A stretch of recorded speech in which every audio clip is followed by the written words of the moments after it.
Merci de prendre le rendez-vous de l'information sur Zaï TV. Mesdames, Messieurs, bonsoir et bienvenue. L'ancien président de la République fédérale du Nigeria, Muhammadu Buhari, n'est plus. Il est passé de vie à trépas ce dimanche 13 juillet 2025 dans une clinique londonienne à l'âge de 82 ans. Les détails sur sa mort dans cette édition. Le président sénégalais Bassirou Diomaye Faye est annoncé à Cotonou le mardi 15 juillet 2025. Les détails sur l'agenda de l'hôte de Patrice Talon vous seront dévoilés au cours de cette édition.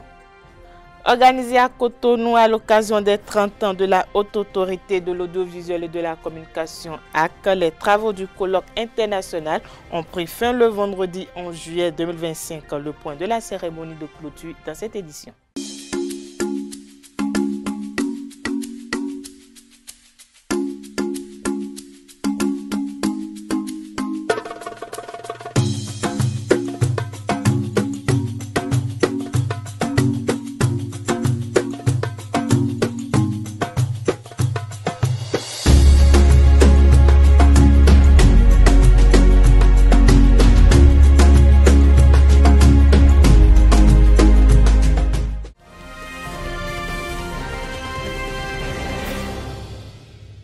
À nouveau, bonsoir. Démarrons cette édition par un carnet noir. L'ancien président du Nigeria n'est plus.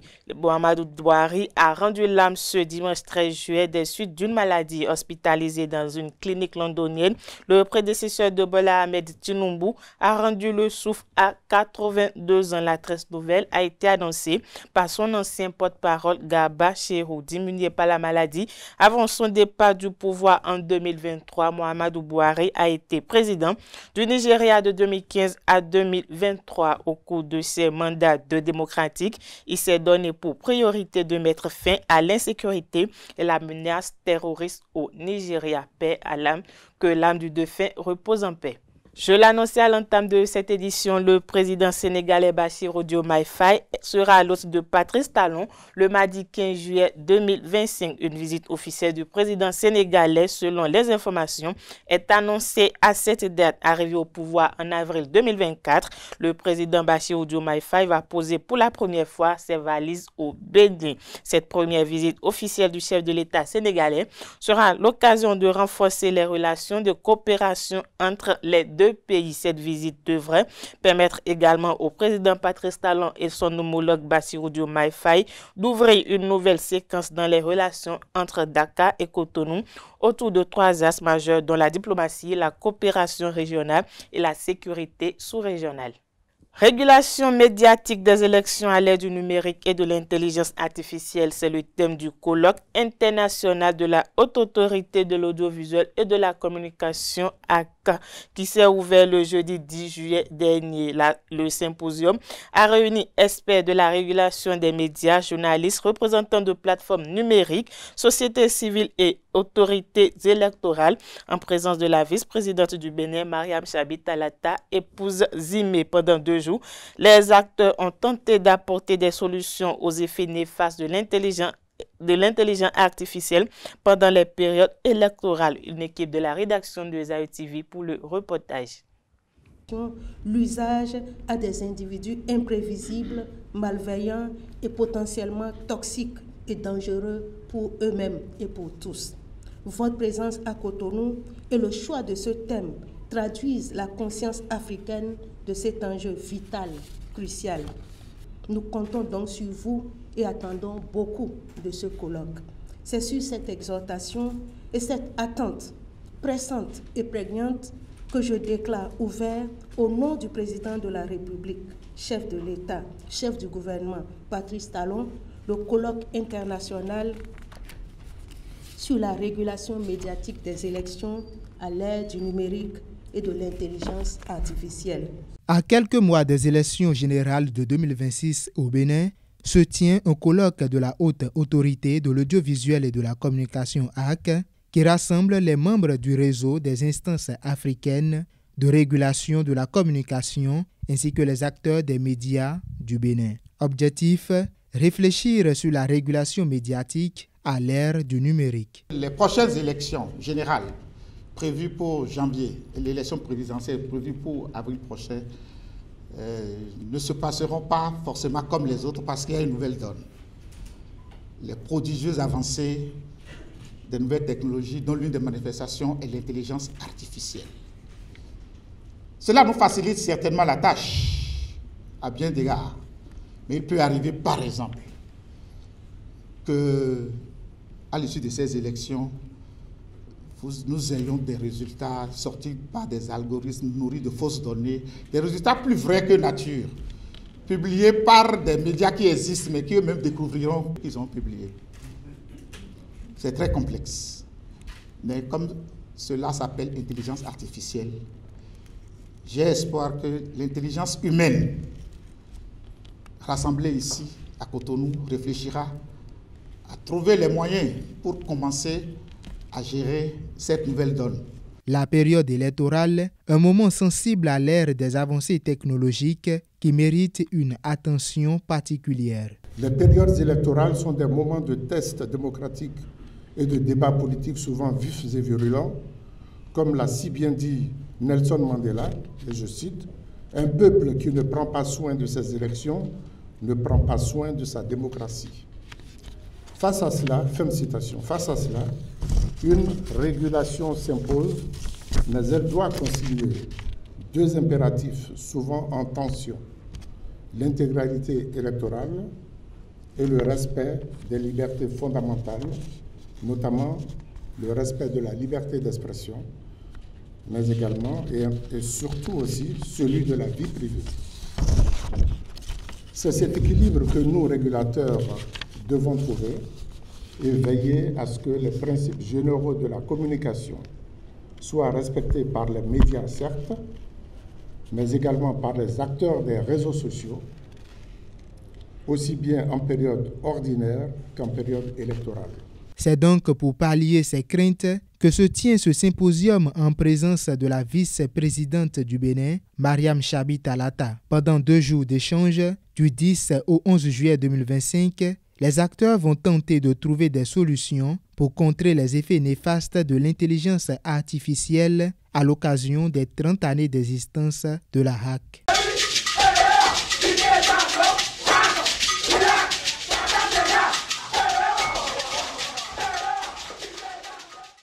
Ouvert le 10 juillet 2025 dans un complexe hôtelier à Cotonou par la vice-présidente de la République, Mariam Chabi Talata, épouse Zimeye Rima, les travaux du colloque international organisé par la Haute Autorité de l'Audiovisuel et de la Communication HAC dans le cadre de la commémoration de ses 30 ans d'existence ont pris fin dans la soirée du vendredi 11 juillet dernier avec des interventions riches et variées. Le point de la clôture dans cet élément réalisé par nos confrères de Speedline TV.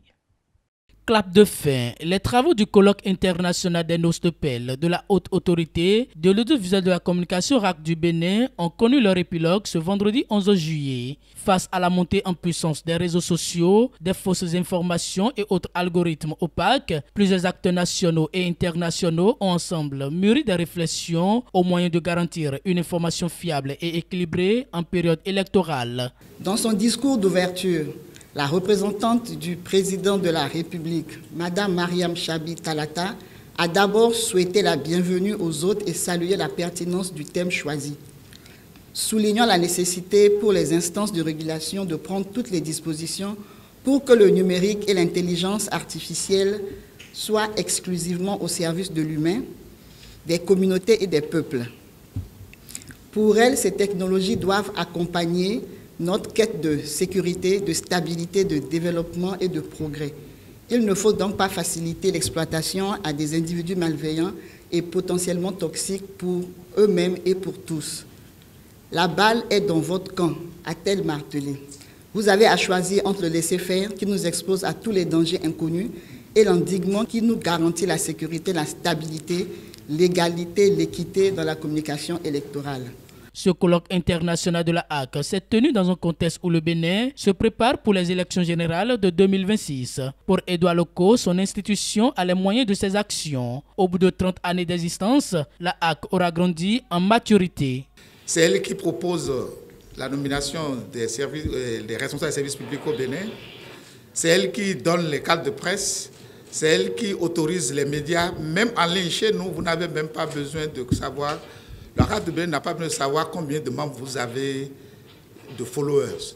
Si nous jugeons que c'est un média, nous vous régulons et nous vous coupons. Et c'est déjà arrivé plusieurs fois. Et quand la autorité du Bénin vous arrête, vous n'avez même pas le choix. Parce que nous travaillons en collaboration avec l'ARCEP, avec les GSM, sinon vous allez perdre votre numéro de téléphone même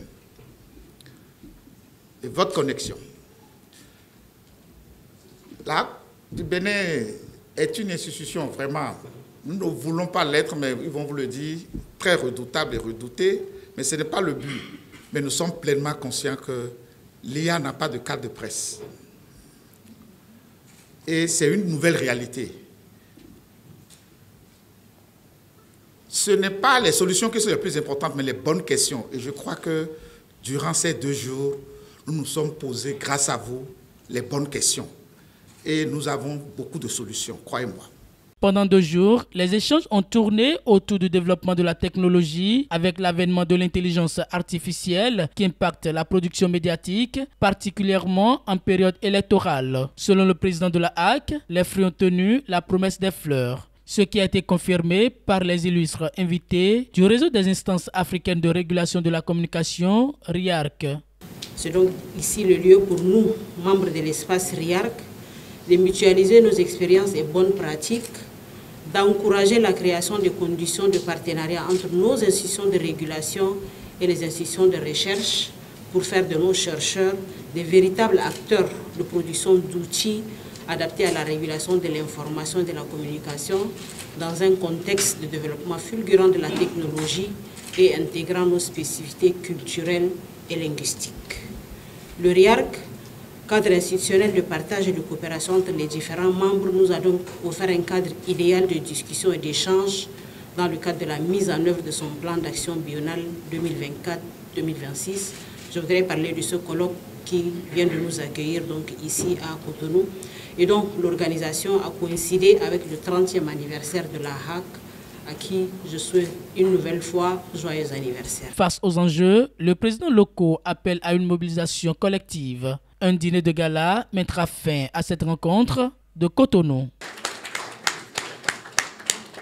Le Centre international des conférences de Cotonou, joyau architectural construit en 1994 sous la présidence de Nicéphore Soglo et récemment rénové par Patrice Talon, suscite l'admiration de son initiateur.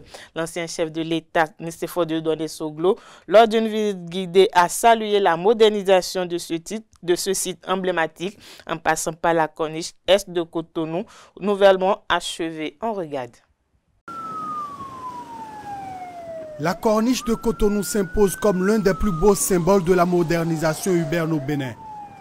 Une route propre, large, sécurisée, qui longe l'océan et donne fière allure à la ville. Un ouvrage signé Patrice Talon. À plus de 90 ans, Nicéphore Soglo, ancien maire de Cotonou, traverse une ville qu'il a dirigée et qu'il redécouvre métamorphosée. Les transformations en cours qui ont lieu à Cotonou avancent méthodiquement, sérieusement, et je crois qu'il faut encourager ce mouvement-là. La transformation que j'ai vue jusqu'ici, et nous débouchons sur, au fond, ce qui était, au fond, l'emplacement de la conférence nationale souveraine. Vraiment que ces lieux-là également soient des lieux emblématiques qu'on se rappelle en disant il a fallu un bon qualitatif. Il faut garder les images du passé pour se rendre compte des progrès que nous avons faits. Non loin de là, un autre symbole de cette transformation et du développement du Bénin, le Dôme, nouveau cœur battant du Centre international de conférences de Cotonou. Capacité d'accueil impressionnante, architecture futuriste, design lumineux. Le lieu a changé de dimension. Ce bâtiment, c'est pourtant lui qui en avait posé la première pierre en 1995, en tant que président de la République. 30 ans plus tard, Nicéphore Dieudonné Soglo revient sur les lieux de son œuvre, transformé par un autre bâtisseur, Patrice Talon. Pour celui qui avait lancé les bases, C'est un retour chargé d'émotions. Mettre Cotonou sur la liste des destinations de conférences. Absolument. Là, vraiment, je crois que... Je pense qu'on a su sublimer le lieu que vous aviez inventé il y a 30 ans. C'est ça, la modernisation du pays, il faut la continuer et tout, à tous les niveaux. Et je suis content vraiment que depuis mon départ, on ait continué après une petite période d'hésitation. Mais vraiment, avec talon, on a repris le chemin. L'ancien président observe, échange et découvre à travers sa balade dans la ville de Cotonou. Nicéphore Soglo repart convaincu que le Bénin est véritablement sur la voie du développement grâce à Patrice Talon. À partir de là, on commencera à compter dans la nouvelle génération. Vous avez l'avenir devant vous. Cotonou change de visage sous les yeux de celui qui hier rêvait déjà d'un Bénin debout.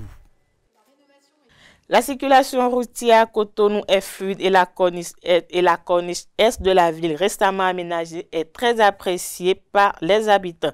Les voies sont dégagées permettant une circulation plus agréable et l'aménagement de la corniche avec ses pistes cyclables, ses espaces de détente et ses vues sur la mer en fait un lieu de promenade et de loisirs très prisé. Quelques citoyens béninois rencontrés dans la ville de Cotonou apprécient le beau visage que présente la corniche est de la ville de Cotonou. Ils sont au micro de nos confrères de la télévision nationale.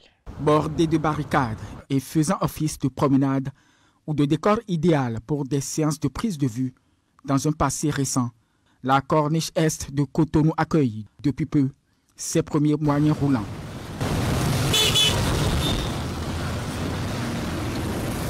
L'ouvrage linéaire de 2 km 300 s'offre aujourd'hui aux usagers de la route comme un raccourci parfait. Nous allons à Kwakwa Dodome. On a quitté Isocel.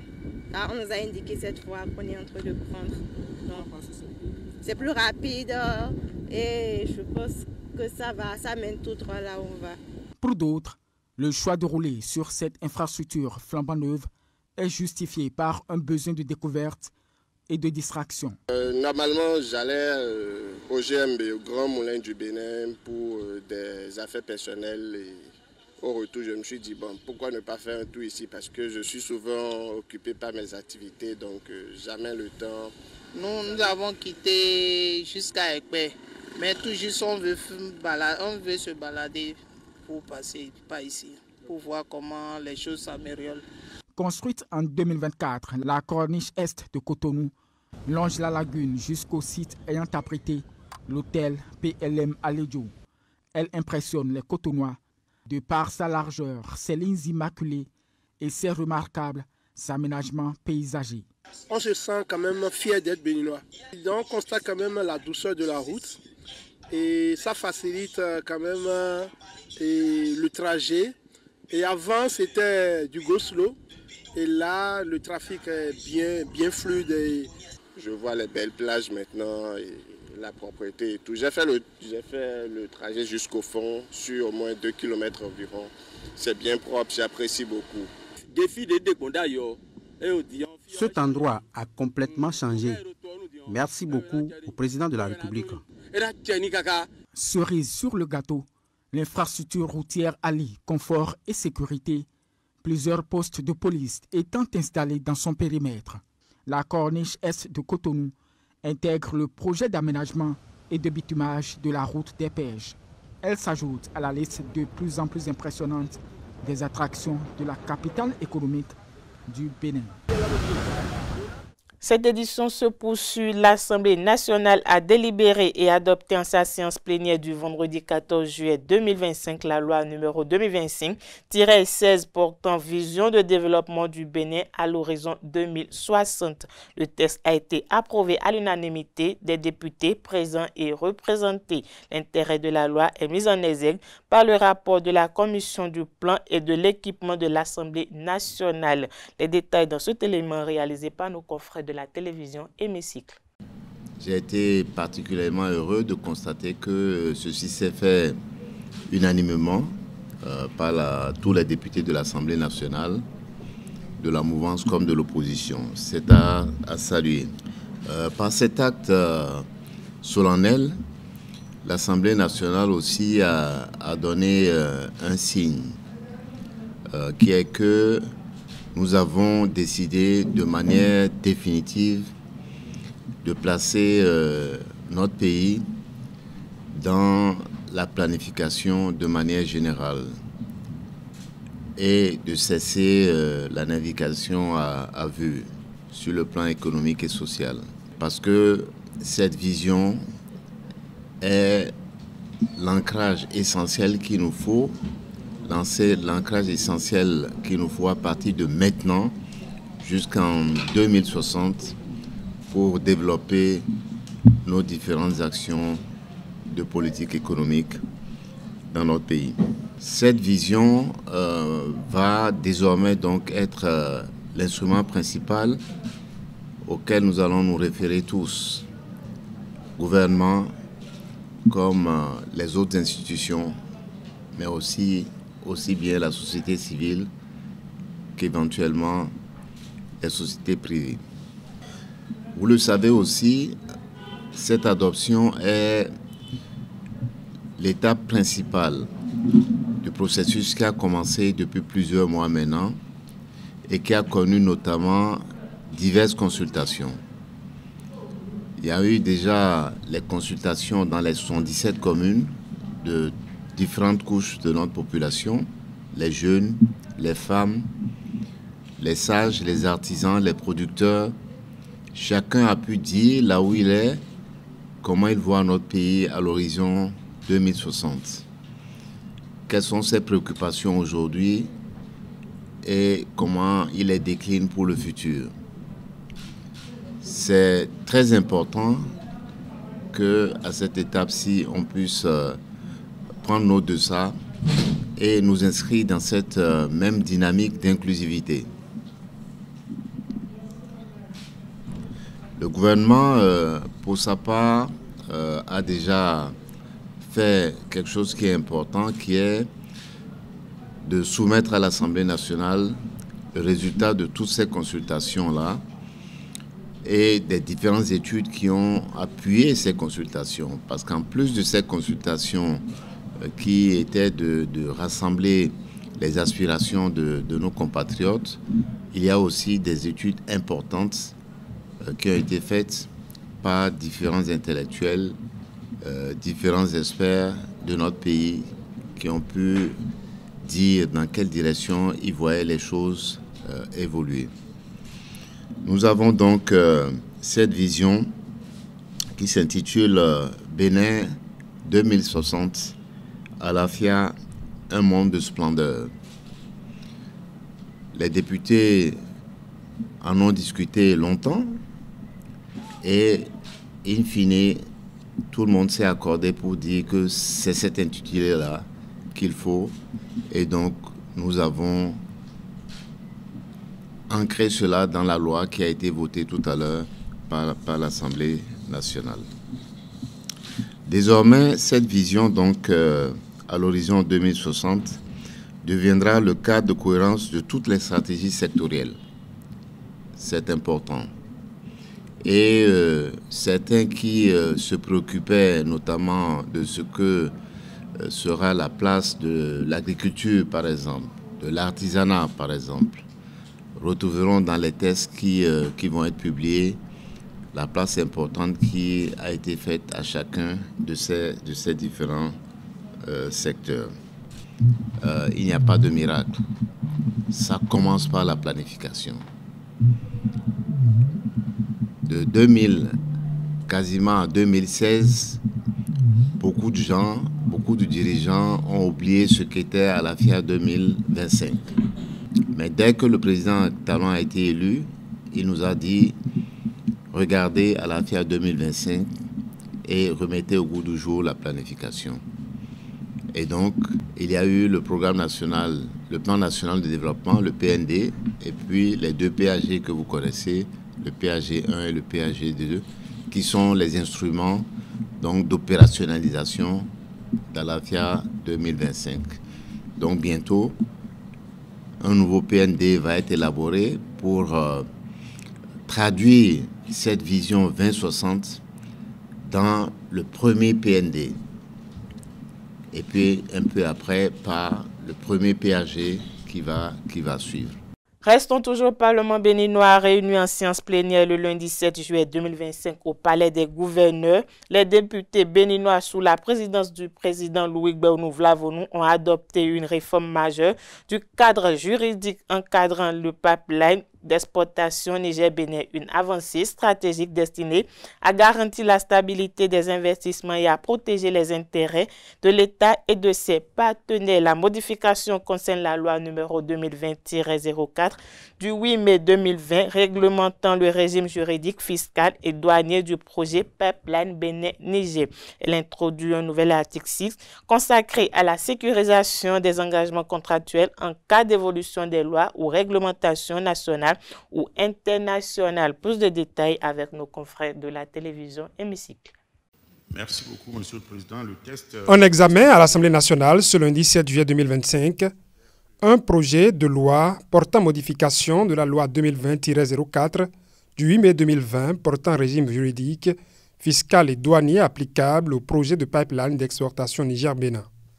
Dans la mise en œuvre du projet, les parties contractantes ont des points de vue divergents sur le concept de normes sociales et de son régime. Ni l'accord ni la loi n'ont donné une définition claire du concept des normes sociales de sorte qu'à l'application, WAPCO Bénin et l'État béninois ne partagent pas une interprétation commune sur le point de savoir d'une part ce qu'il faut entendre par normes sociales et d'autre part si elles sont soumises au régime de stabilisation. La position de l'État béninois, qui se fonde sur l'article 26 de l'accord, retient que les normes sociales sont exclues du régime de stabilisation. WAPCO Bénin évoquant, en revanche, l'article 8 du même accord, soutient que celles-ci sont soumises au régime de stabilisation. Après plusieurs années d'échanges, échanges de courriers, séances de travail sur le sujet, les deux parties sont convenues de la nécessité de modifier la loi pour clarifier ces points. Un des objectifs visés, protéger les travailleurs qui interviennent sur le projet sans vicier les relations entre les parties prenantes. Un réflexe que salue la représentation nationale. Tout texte est perfectible, surtout quand il s'agit de se conformer et de protéger les acteurs qui au quotidien s'échinent à faire évoluer un projet dans le cadre d'une coopération entre le Bénin, la Chine, le Niger. Je pense que le gouvernement n'a que trop bien fait que de prouver ici que le travailleur béninois à la tâche doit normalement profiter d'égale façon à tous les avantages. Et cette modification législative s'inscrit dans une logique d'adaptation contractuelle sans incidence sur le Niger et aussi sur le Bénin. Je voudrais saluer la vigilance du gouvernement, sa lucidité et la responsabilité que dont fait preuve le gouvernement en excluant les normes sociales de la logique d'immuabilité contractuelle que nous avons avec WAPCO. Ceci n'est pas que du domaine du droit du travail, il y a le droit environnemental, il y a les droits humains. Donc je voudrais saluer et nous encourager à le soutenir. C'est la protection de nos frères et sœurs, c'est la protection de notre environnement. Comme pour davantage rassurer la représentation nationale, le ministre garde des Sceaux précise. Le projet qui est aujourd'hui porté en étude vient après de longues années de discussion entre la partie chinoise, la partie nigérienne et la partie béninoise. Et ces discussions permettent d'aligner, je vais dire, l'application du projet sur les deux pays, à l'initiative de la partie chinoise tout particulièrement, qui est le bénéficiaire et l'exécutant principal de ce projet. Et donc, sur cet aspect, je voudrais rassurer que toutes les discussions ont été faites et que l'adoption de ce projet n'est pas de nature à alimenter d'autres suites dans les relations entre le Bénin et le Niger. Essentiellement visé, l'article 6 de la loi. La plénière, après s'être penchée sur le texte, l'a adopté. L'Assemblée nationale a délibéré et adopté en sa séance du lundi 7 juillet 2025 la loi numéro 2025-17 portant modification de la loi numéro 2020-04 du 8 mai 2020 portant régime juridique, fiscal et douanier applicable au projet de pipeline d'exportation Niger-Bénin à l'unanimité des députés présents et représentés. Le Parlement béninois a clôturé le mercredi 9 juillet 2025 sa première session ordinaire au titre de l'année 2025. Comme il est de coutume depuis l'installation de la 9e législature, le groupe parlementaire de l'Union progressiste Le Renouveau a fait un point de presse pour faire le bilan de sa participation à l'adoption de différents textes. L'honorable Jérémy Adomaou livre la quintessence de la déclaration au micro d'une équipe de SAE Télévision. Pendant cette session, nous avons fait 10 séances plénières pendant lesquelles nous avons voté 10 lois. Il s'agit de la loi numéro 2025-10 portant autorisation de ratification de l'accord d'établissement de Global Green Grown Institute, GGI. 2.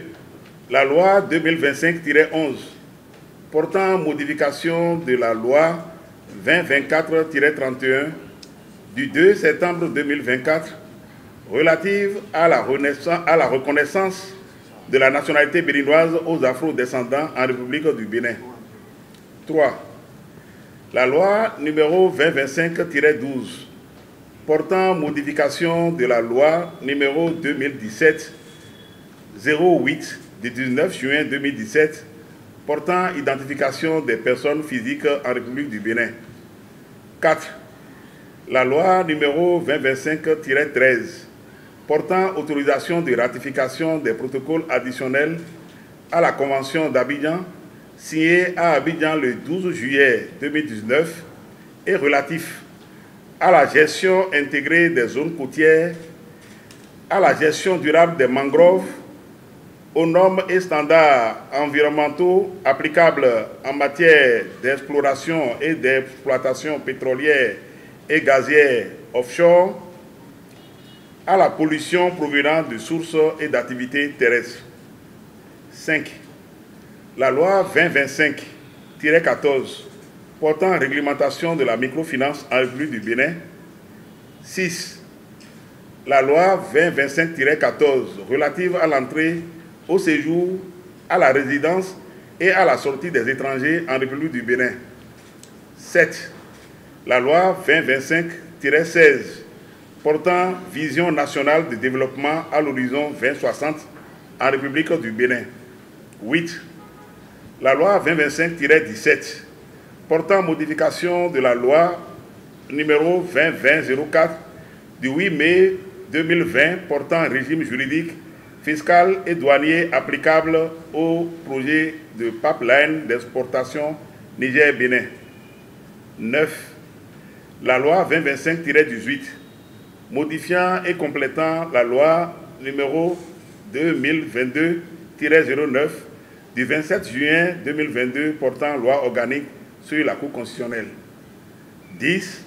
La loi numéro 2025-19 relative aux associations et fondations en République du Bénin. Dans la même période de référence, 2 résolutions importantes ont été adoptées par l'Assemblée nationale. Il s'agit de la résolution numéro 2025-01 portant création d'une commission d'enquête parlementaire pour le contrôle de la gestion des ressources affectées à la fourniture d'eau et d'électricité aux populations de Parakou. 2. La résolution numéro 2025-02 portant modification du règlement intérieur de l'Assemblée nationale. Cette résolution a intégré, entre autres, des évolutions intervenues dans l'adoption des lois organiques relatives au Conseil économique et social et à la haute autorité de l'audiovisuel et de la communication et la modernisation du fonctionnement de l'Assemblée nationale. Conformément aux dispositions de l'article 145 alinéa 2 de la Constitution, l'Assemblée nationale a également étudié 14 décrets de ratification et de prêts de financement. Le parti Mouvement des élites engagé pour l'émancipation du Bénin, Moël Bénin, a échangé le 5 juillet dernier avec la jeunesse à Abomey-Calavi. Lors de cette rencontre, le président du parti a sensibilisé les jeunes sur la nécessité pour eux de s'engager en politique et de travailler à hisser les leurs au poste de responsabilité. Face à un auditoire responsable composé majoritairement d'étudiants, Jacques Ayadi, sans langue de bois, a sensibilisé les jeunes à prendre leur destin en main. Le président du parti Moël Bénin a notamment souligné la nécessité pour la jeunesse de ne pas continuer à servir d'échelle pour l'accession aux responsabilités. Plus de précisions dans cet élément réalisé par nos confrères de Bénin TV. Un rassemblement réussi et une écoute religieuse qui démontre la détermination du président du mouvement des élites engagées pour l'émancipation du Bénin, Moël Bénin, a éveillé la conscience de la jeunesse béninoise. Quand on est jeune, on n'accepte pas tout. On ne boit pas tout. Et lorsque moi je parle à une cible et la cible m'applaudit, je sors un peu insatisfait. Mais nous avons discuté ce soir. Vous avez mis en doute certaines choses que je suis venu vous dire. On a débattu. Je souhaite que devant n'importe quelle chapelle politique, que vous ayez la même posture. À quelques semaines de la célébration de la fête nationale, les membres de Moël Bénin se sont donné rendez-vous à Abomey-Calavi pour rappeler des gestes de patriotisme, d'engagement et de probité à la jeunesse. Nous sommes venus à la rencontre d'un leader politique qui a pour ambition l'épanouissement et l'émancipation de la jeunesse. D'abord, à travers son parcours qui est suffisamment édifiant, c'est qu'il y a un appel à la jeunesse, un appel à l'unité, un appel à l'union. J'ai eu à connaître beaucoup de partis, mais ce parti-là précisément, je ne connaissais pas.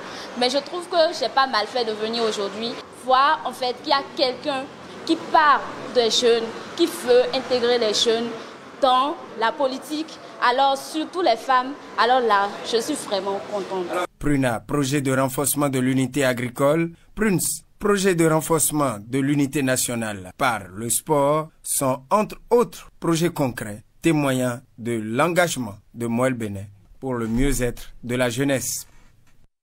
Face aux inquiétudes persistantes liées à la qualité de l'eau et à la fourniture de l'électricité à Parakou, l'Assemblée nationale du Bénin a mis en place le 4 juillet 2025 une commission d'enquête parlementaire chargée d'évaluer la gestion des ressources allouées à ces services. L'adoption de cette résolution par les députés intervient dans un contexte de mécontentement populaire à Parakou et dans ses environs.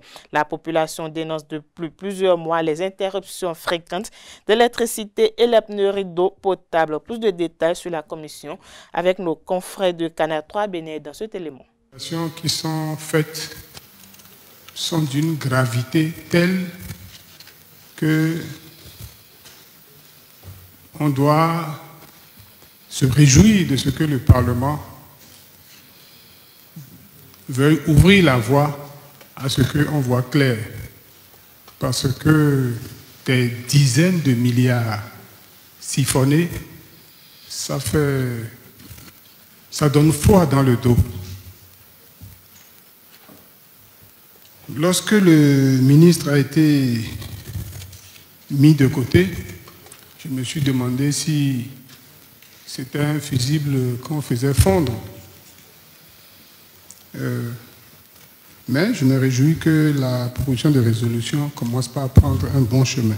La déclaration faite par le ministre en charge de l'eau, comme nous l'avions suivi tous, a été très violente, très éclaboussante et grave. Et je pense que ceux qui ont pensé à la mise en place d'une commission d'enquête, ils ont vu juste. Parce que cette déclaration éclabousse le gouvernement, la mouvance et même la société civile qui est censée regarder ce qui se fait dans ce secteur-là. Il fallait une commission d'enquête pour laver tout soupçon. Parce que la déclaration a mis beaucoup de doutes dans les esprits des Béninois. Au niveau du bloc républicain, nous avons soutenu la mise en place de cette commission parce que nous voulons montrer à la face du monde que contrairement à ce que les uns et les autres peuvent penser, les partis politiques ne sont pas là pour protéger les leurs. Bien au contraire, c'est pour le bien commun. C'est pourquoi, quand bien même les responsables qui se sont succédés à la tête de ce département ministériel sont du bloc républicain, nous estimons que non seulement il faudrait qu'il y ait la commission d'enquête, mais il faudrait qu'il y ait un faisceau de lumière qui éclaire, conformément à la volonté du chef de la majorité présidentielle, où la bonne gouvernance est le credo de tous les actes que nous posons. Monsieur le Président, pour des questions de bonne gouvernance, ceux qui sont aujourd'hui plus en prison, c'est nos partisans. C'est ceux qui sont dans la majorité présidentielle pour cause de mauvaise gestion. Et c'est des cas techniques qui ont aussi des casquettes politiques. Et quand tu acceptes en tant que technicien d'être à des positions et tu gères mal, ce n'est pas parce que tu es politique qu'on va te laisser là et on va te soutenir. Aucun parti, BR ou IP, le renouveau ne le ferait jamais. C'est ce qui caractérise la gouvernance désormais dans notre pays. Le 10 juillet dernier, les autorités communales de la ville de Cotonou ont reçu dans les locaux de l'hôtel de ville une délégation de la Société des infrastructures routières et de l'aménagement du territoire SIRAT qui ont présenté le visage d'un prochain hôtel de ville déjà en construction pour amendements et appréciations diverses. Après cette étape, tous ont mis le cap sur le chantier du prochain siège de la ville de Cotonou. Au sorti de cette visite, Luc Atropo, maire de la ville de Cotonou, livre ses premières impressions au micro d'une équipe de la télévision de ESAE TV. Suivons plutôt. Les impressions sont des impressions de joie. Nous sommes venus visiter le chantier de l'hôtel de ville. Nous avons constaté l'évolution des travaux et je pense que le conseil municipal est très content. Je voudrais saisir l'occasion pour remercier tous les acteurs qui nous ont aidés à être là où nous en sommes aujourd'hui.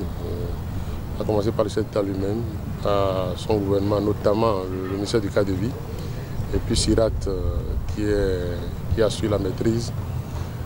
Donc tous les acteurs, je voudrais les féliciter. Ça veut très bien qu'aujourd'hui, au Bénin, il faut voir les choses d'une certaine manière. La ville de Cotonou mérite un hôtel de ville digne du nom, pour rester dans le cadre de tout ce qui se fait dans le pays aujourd'hui. Je crois que nous avons rêvé grand. Aujourd'hui, nous sommes à la phase de la réalisation. Nous en avons encore pour quelques mois. Je pense que quand les travaux seront finis, les Cotonnoises et les Cotonnois seront fiers de passer ici, de passer à l'état civil, de passer aux affaires domaniales et d'avoir un hôtel de ville qui répond aux exigences actuelles de tout ce que nous faisons dans le pays. Une fois encore, merci au secrétaire qui a été très regardant sur le projet. Nous avons tenu des réunions où c'est lui-même qui a été présent, et comme il sait très bien le faire. Et merci au ministre du cadre de vie aussi qui nous a beaucoup accompagnés. Merci. Les agents de l'État du département de la Donga ont reçu la visite du mardi 8 au vendredi 11 juillet dernier du ministère du Travail et de la Fonction publique. L'objectif de cette tournée foraine est de sensibiliser les agents de l'État en service dans le dit département sur les prestations offertes par ce ministère. Lors de ces séances d'échange dénommées Tourée foraine de la fonction publique, il a été également question de procéder au recensement et au traitement sur place des requêtes des agents. Plus de précisions dans cet élément avec la télévision nationale. L'objectif poursuivi dans le cadre de cette journée-là est d'apporter des solutions aux préoccupations des usagers clients de la Donga et spécifiquement de pouvoir sensibiliser les agents donc de l'État sur les prestations offertes par le ministère du Travail et de la fonction publique, notamment en matière de fonction publique. C'est également de pouvoir recenser les difficultés des agents de l'État liées au suivi de leur carrière et puis enfin de pouvoir traiter in situ, on est d'accord, ces difficultés possiblement. Il sera question de présenter certaines thématiques, à savoir le recrutement, la gestion des carrières, la formation et la mobilité professionnelle, la retraite, entre autres. Si j'ai un message, c'est de pouvoir donc inviter massivement les agents de l'État qui sont dans le département à participer massivement à cette tournée foraine. Il y a 2 sites qui ont donc été identifiés. Il y a d'abord le site de la direction départementale du travail et de la fonction publique de la Donga, non loin de la direction départementale de la police républicaine en allant à la préfecture, en direction donc de Parakou. Et le second site est l'enceinte de la mairie de Bassila, du mardi 8 au vendredi 11 juillet 2025. La 18e édition du Symposium africain des voix a été lancée le lundi 7 juillet dernier à Cotonou, organisé par le commandement des États-Unis pour l'Afrique en partenariat avec les forces armées béninoises et 28 nations africaines. Cet événement stratégique met la cybersécurité et l'interopérabilité au cœur de la coopération militaire. Plus de détails dans cet élément.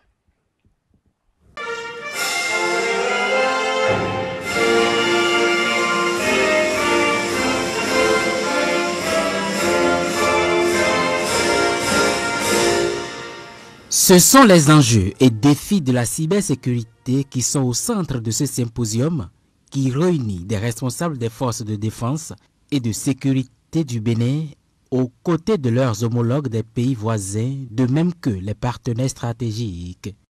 Ces parties prenantes évaluent et prennent ensemble la mesure des mutations de l'environnement sécuritaire qui est désormais celui de plusieurs États. Ce symposium représente bien plus qu'un cadre de dialogue. Il constitue une opportunité de convergence stratégique entre États, entre armées, entre vision politique et impératifs opérationnels. Je suis convaincu que la sécurité numérique ne se gagnera ni dans la solitude, ni dans le cloisonnement, mais dans la coopération, la confiance mutuelle et l'anticipation partagée. La conjugaison des efforts apparaît ici comme une porte de sortie aux multiples menaces terroristes qui se présentent au pays. Les États-Unis apportent pour la circonstance un appui significatif à la riposte.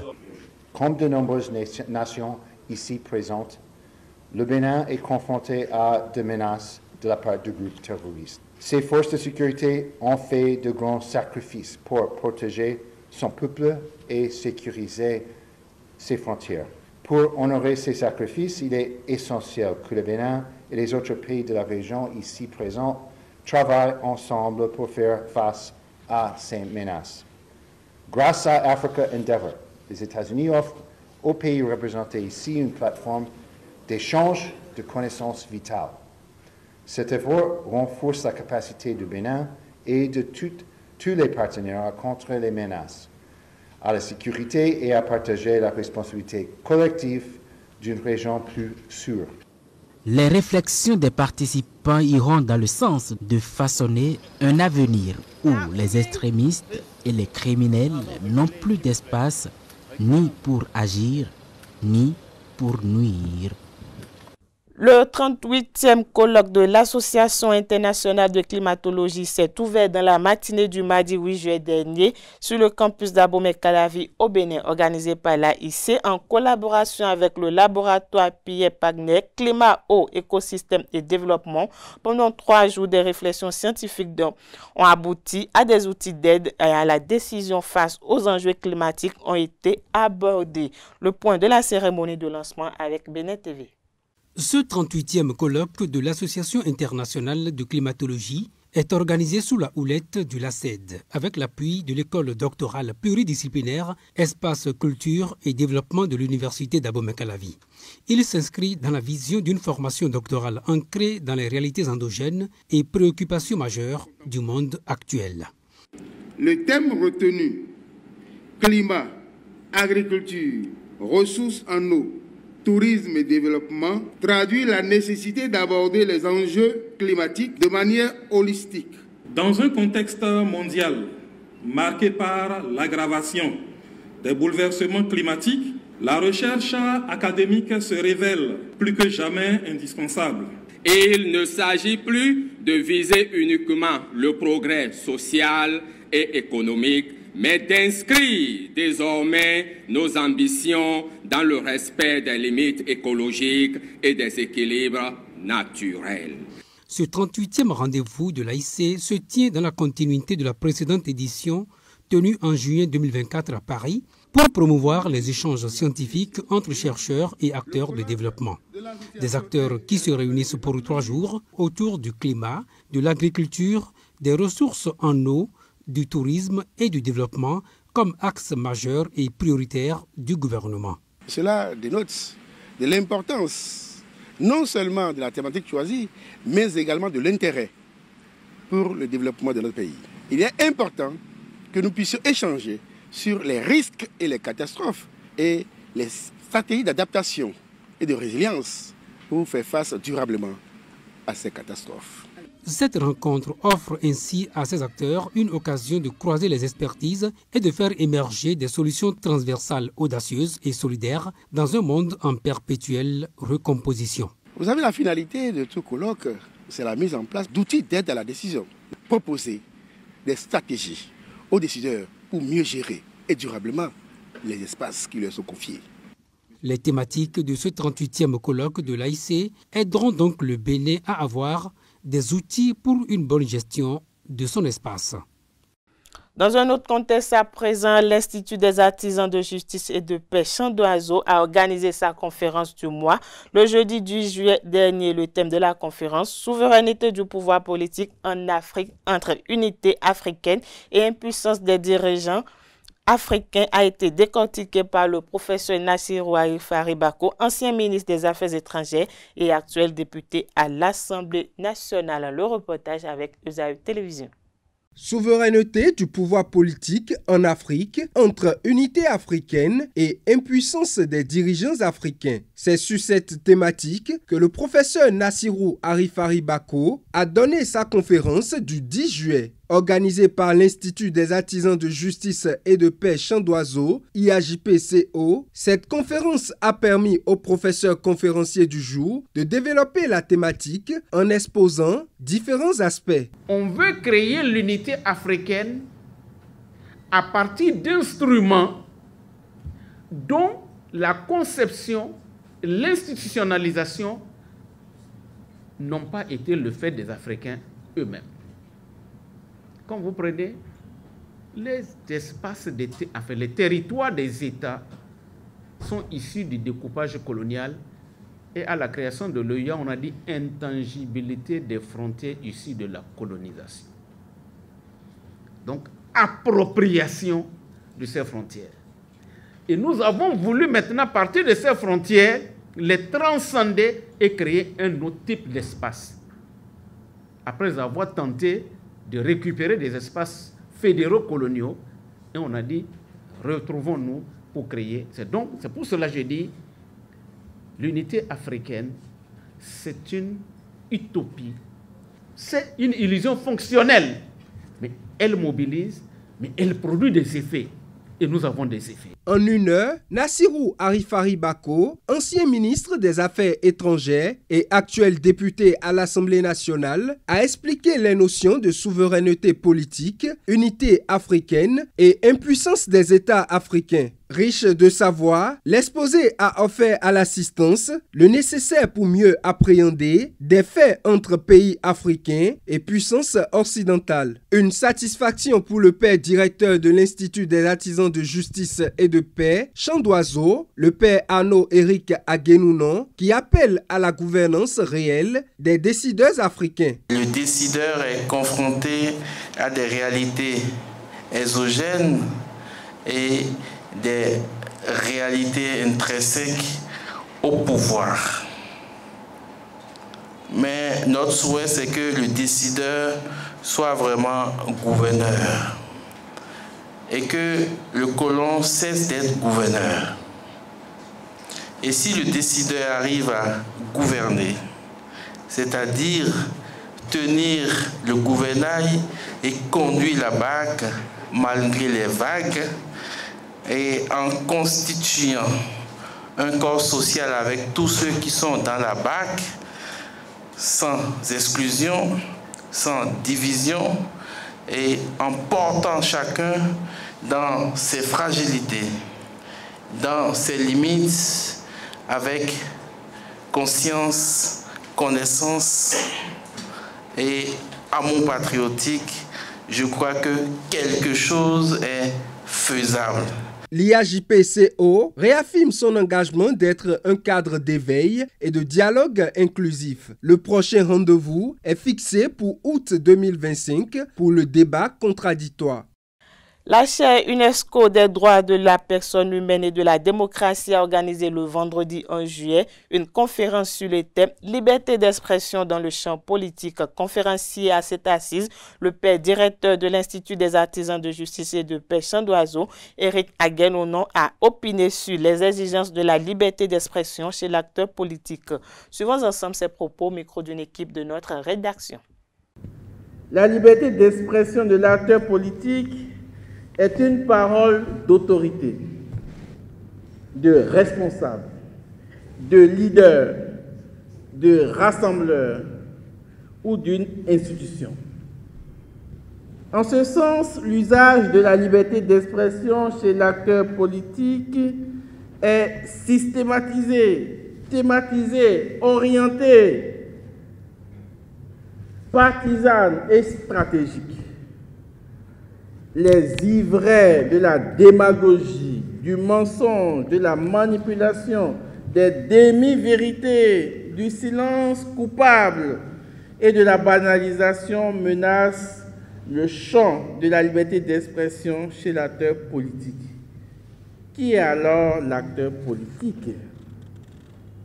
En politique, un acteur est une personne, un groupe ou une institution qui participe activement à la vie politique et qui a une influence ou est perçue comme ayant une influence systématisée.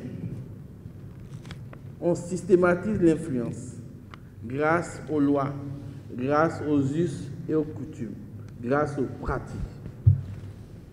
Sur les décisions et les événements politiques, il peut s'agir de figures de proue, comme le chef de l'État, les ministres, les députés, mais aussi les partis politiques, les groupes d'intérêt, la société civile, on vient d'écouter Amnesty International, les ONG, les citoyens engagés, les écrivains comme moi. La notion d'acteur politique est large et englobe toute personne ou entité qui participe à la vie politique, que ce soit par des actions directes ou indirectes.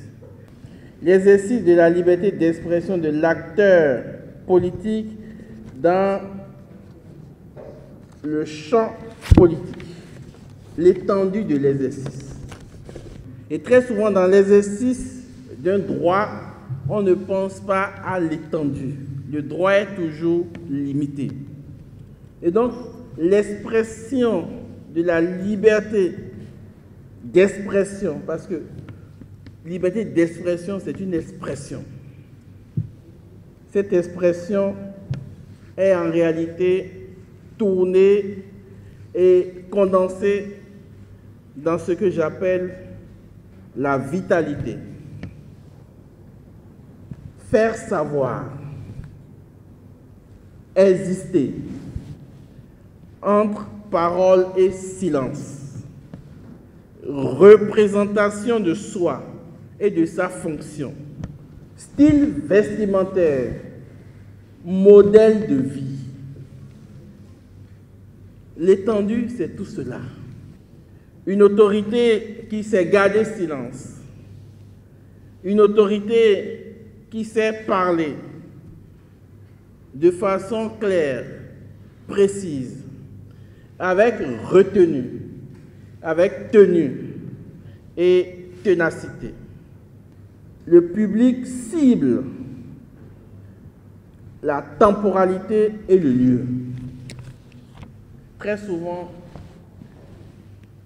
quand on est en campagne politique, le docteur Gilles Badé a tout à l'heure parlé du contexte électoral. Le contexte électoral de prise de parole est différent du contexte d'une émission télé, est différent du contexte d'un discours, introduisant une activité scientifique, introduisant un colloque, introduisant une réunion, ou même est différent du discours tenu un soir en aparté. C'est très important que l'acteur politique puisse se situer par rapport à la cible, à la temporalité et au lieu. S'il y a un défaut que je connais à mes amis politiques, c'est parfois le manque de culture livresque et culture expérimentale empirique. C'est-à-dire qu'on a étudié, et au Bénin, c'est vrai, on a beaucoup de diplômés, mais très peu d'intellectuels. Très peu d'intellectuels. L'intellectuel, c'est celui qui a soif d'apprendre. Les résultats de l'examen du baccalauréat session de juin 2025 au Bénin sont désormais connus. Le mercredi 9 juillet dernier, Alphonse Da Silva, directeur général de l'Office du baccalauréat, a donné en présence des hommes de la presse les grandes tendances de cet examen. On le suit au micro d'une équipe de USAE Télévision.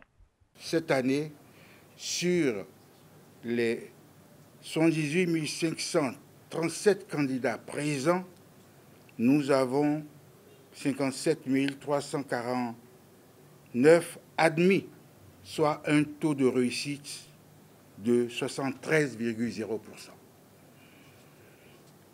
Ces résultats sont exceptionnels, inédits. Le mérite revient à tous les acteurs et particulièrement au chef de l'État. Le système éducatif a été métamorphosé par les réformes opérées dans le secteur. Tous les acteurs, enseignants, apprenants, parents, structures de contrôle, responsables à tous les niveaux, ont été mis au travail. De tous ces établissements sont sortis de valeureux bacheliers, nouveaux bacheliers.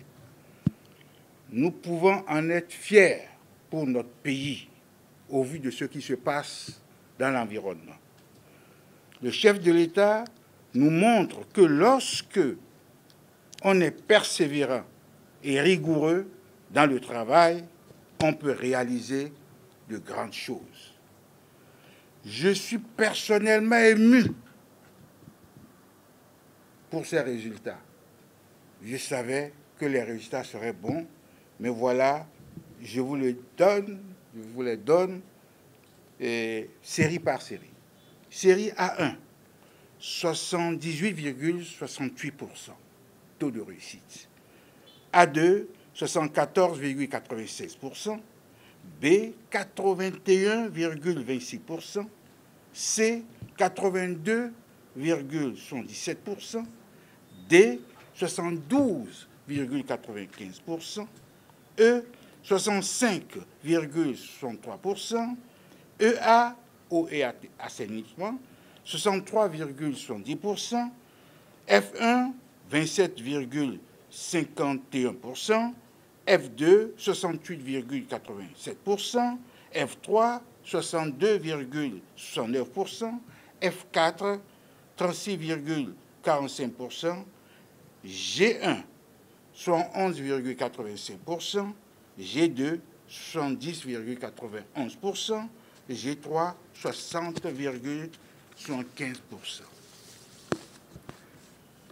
Concernant les départements, la Liborie a engrangé un taux de 60,55%, la Takora 65,54%, Atlantique 78,13%, Borgou 70,14%, Colline 70,30%, Koufo 77,95%, Donga 65,57%, Littoral 73,47%, Mono 76,00%, Ouémé 70,76%, Plateau 10,92%, Zou 115,38%.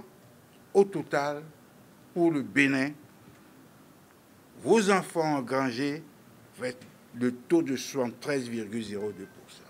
Vous voyez, je le dis avec sentiment parce que moi-même je suis un père, je suis formateur et je suis le directeur de l'office du baccalauréat. Le ministre conseiller aux infrastructures au cadre de vie, Jacques Ayadi, a effectué une visite conjointe avec les autorités locales sur les chantiers de construction des collecteurs du programme d'assainissement pluvial des villes secondaires. La visite s'est effectuée à Abomey-Calavi et à Prédasso, les quartiers Zokpa, Akasato, Akonville, à Itiedi. L'objectif de cette descente vise à préserver la fonctionnalité des infrastructures d'assainissement et à sensibiliser les populations sur l'importance de libérer les zones critiques pour une gestion efficace des eaux de ruissellement. Suivons ensemble cette capsule vidéo réalisée dans ce cadre. J'ai proposé au maire que nous prenons chaque axe qui a un collecteur et qu'on explique aux populations le profil en long du collecteur ainsi que l'aménagement prévu dans la rue. Est-ce que ça aura d'impact sur le foncier? Sur place, on va leur expliquer. Donc plutôt que de répondre à chaque personne qui m'interpelle, j'ai préféré qu'on fasse ça, l'information aille à tout le monde au même moment. Voilà l'objectif. Que des gens se mettent à construire sur des regards de visite. C'est pas normal. Parce que non seulement ils font ça, ils construisent également sur le lit d'écoulement des eaux. Et après, elles vont se plaindre qu'il y a inondation, il y a ceci, ceci. Donc à la fin, on ira là-bas, il y a des obligations. En présence des populations, le ministre conseiller a échangé avec les entreprises chargées des travaux sur les objectifs du programme ainsi que sur les caractéristiques techniques des ouvrages en cours. On regarde.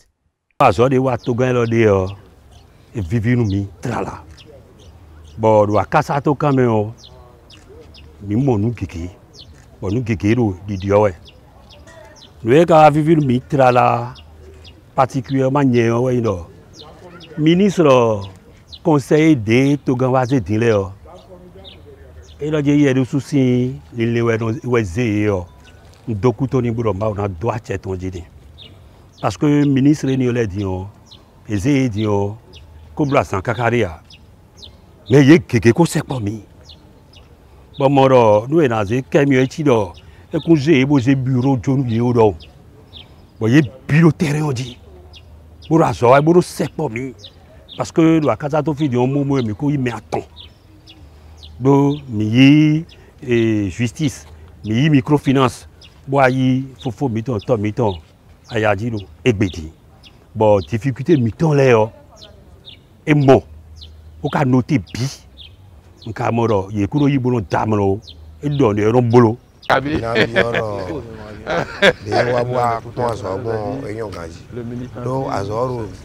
Mindele mime population la diroda ino aso kuno yiwo de ka wadnyo e watin menmi bro mi ni ku no mi ku aso na yi de mi ba gbon mi ni ma bro mi awon yan le o déviation le ko mi do e karo no ye yo e mi na bro réunion kai bo mi bro réunion kai mi na mo déviation l'air au ganji déviation le nous jijao alionu egbon yo eno gble azoroko miro bi baero ni e moro jija 2 jours après ye ni no ablo ye no racle ni aliona no abodam ni bo mi na no bo jija.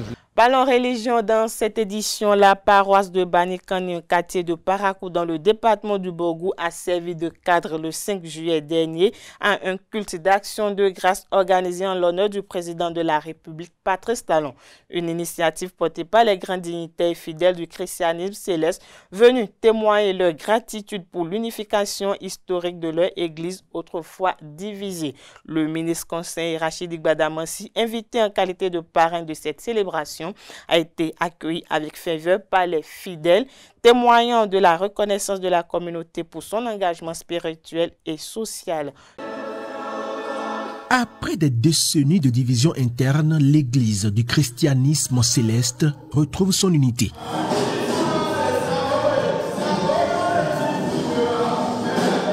Cette union retrouvée qui fait jubiler la communauté céleste du Borgou est le fruit de la vision du président Patrice Talon, perçu ici par les fidèles comme une inspiration divine. C'est le début d'une ère où l'amour fraternel doit prévaloir, où nos forces seront unies pour l'évangélisation, pour le service des âmes et pour l'édification du royaume de Dieu ici-bas. Au CST, il n'y a pas de vainqueur ni de vaincu. Le président, son Excellence Patrice Guillaume Talon, a toujours dit que ici, il n'y a pas de vaincu ni de vainqueur. C'est Oshofa qui gagne, c'est l'Église du christianisme céleste qui gagne. L'unité, c'est pour tout le monde. Alors tout le monde doit s'y mettre. Présent aux côtés des fidèles, le ministre conseiller à la Défense a exprimé sa gratitude à Dieu tout en saluant le président de la République qu'il présente comme le principal artisan de cette réconciliation. En venant ici, c'est pour demander à la communauté céleste de continuer par prier pour le pays, de continuer par prier pour son chef. Il a reçu à réconcilier les frères protestants, les frères musulmans, les frères célestes. Quelle grâce!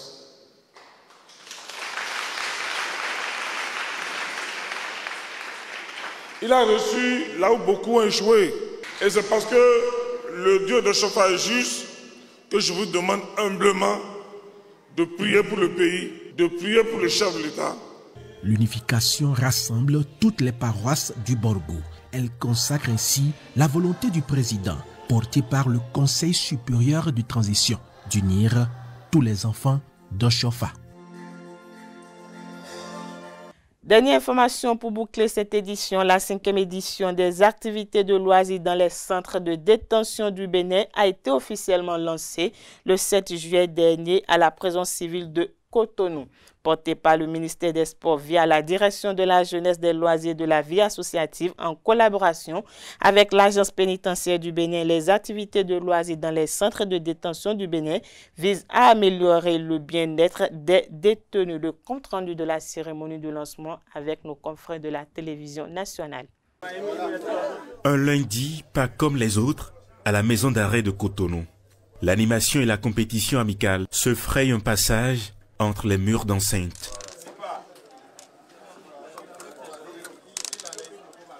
À l'origine de cette ambiance, une initiative portée par la direction de la jeunesse, des loisirs et de la vie associative en partenariat avec l'agence pénitentiaire du Bénin. La privation de liberté n'est pas synonyme de privation de loisirs ni de sport. notre regard doit être tourné vers la vie post-carcérale.